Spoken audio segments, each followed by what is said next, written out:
Morpheus supports the storage of credential sets for requesting temporary access tokens through OAuth 2 and then using the receive token to access some data set. This is especially useful for populating option lists with data that's located behind this type of authentication wall. Today we're going to look at the end-to-end process for storing that kind of credential set and then using it to build out an option list and ultimately an input so that we can see the data that we retrieved back.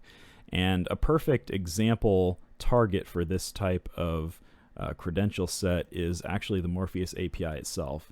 So if we take a look at the API documentation, we need to take a look at the get access token API endpoint, and we have the documentation here. Here's the endpoint itself, and then some things we're going to need to reference later: client ID, and then username and password. You'll see where we plug those in here in just a moment. So if I go back to Morpheus and I'm in the infrastructure trust credentials section, if I click add and then OAuth 2.0, that's how I begin to add a new OAuth 2.0 credential set to Morpheus.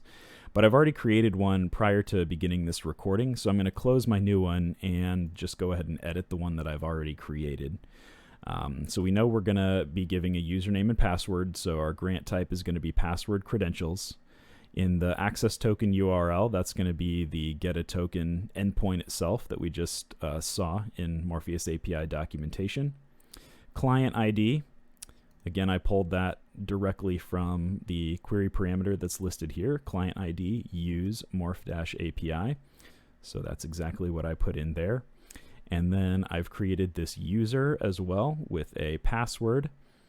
And for the scope, I really just need read access. So in the documentation, they recommend using the write scope, and I think that's really just so that you don't run into authentication issues later with what you want to do with whatever automation or application you might be designing. In this case, I know that read scope is fine, so I'm just going to go ahead and enter that as my scope. And then for client authentication, I know I want to send this as a basic auth header because of what we can see here. So back in Morpheus, I'm going to go ahead and hit save changes on my credential set. The nice thing about storing these credential sets is I can use them in more than one place. So now if I ever need to access something that's behind this authentication wall, this is stored here, and I just, with a single click, I can refer back to those credentials, as you're going to see here in a moment. So if we go into library and then options, I want to create an option list from using those credentials that I've just entered. So this, again, I've created previously before beginning the recording. I've called it Morpheus instances because I'm going to populate an option list with all of the instance names from my appliance.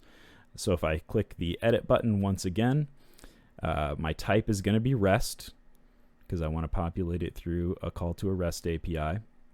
Source URL, again, this is something you could find in Morpheus API documentation. I don't have that pulled up right now to take a look at like I did with the token one. But from looking in the API documentation, I know this is my endpoint to get a list of instances. It's going to be a get call. And then here in the credentials dropdown, this is where I can refer to the credential set that I've already stored.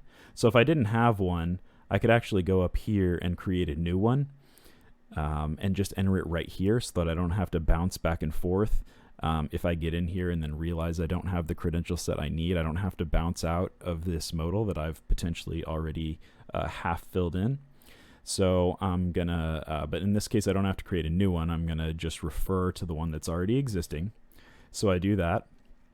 And then I've built in this translation script because I want on the instance objects that I'm getting back from my REST call, I want the name value to be stored as the name. So again, we're populating name and value pairs here. I want the name to be populated on the name for each instance object that gets pulled back, and then value to be populated on the value as well. So exactly what you would put in here is going to depend on the payload that you're getting and exactly how you need to parse that in order for the list to appear as you want it to in the end result.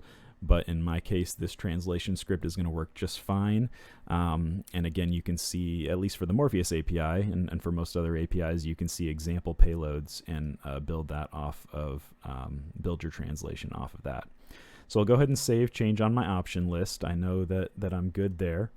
And then I've also created an input to go with that as well. And you'll see how the option list and the input relate to each other here in just a second as we build this out. So again, I've called it Morpheus instances. That's just the name. And whenever you indicate that the type should be a select list, and a select list is just a drop-down menu, but whenever you indicate that the type is a select list, you're going to get this field added on to the modal here, and that simply allows you to choose the option list. So the option list is the list of possible choices, and then an input, which is a select list type, gets matched up with an option list so that, you know, that's how the select list knows what values should be populated in that particular input.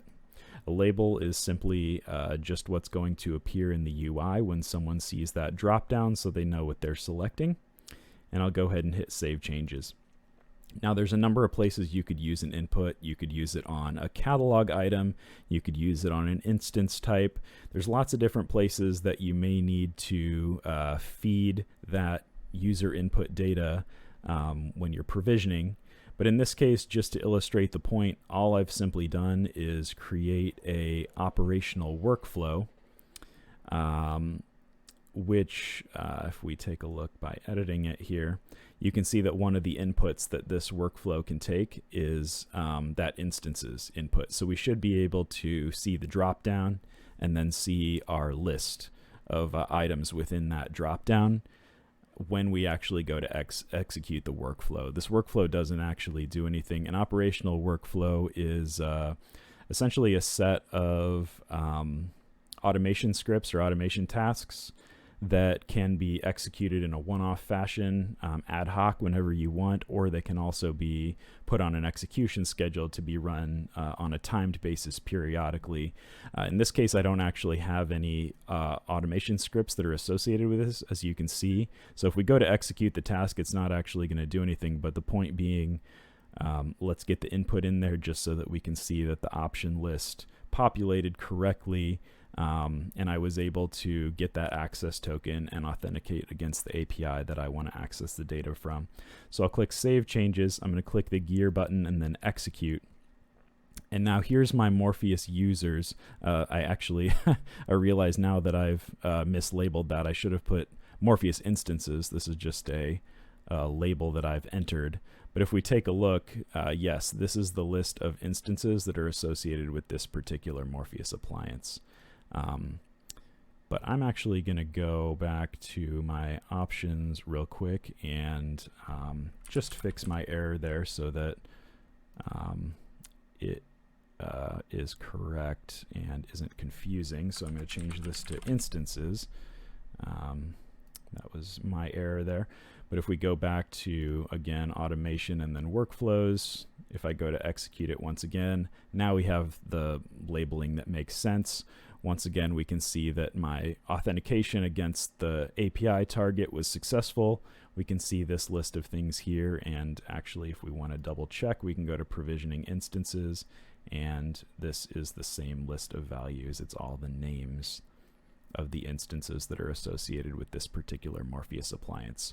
So that's how you can store OAuth 2.0 credential sets in Morpheus and use them to authenticate against a REST API and populate an option list. Thanks.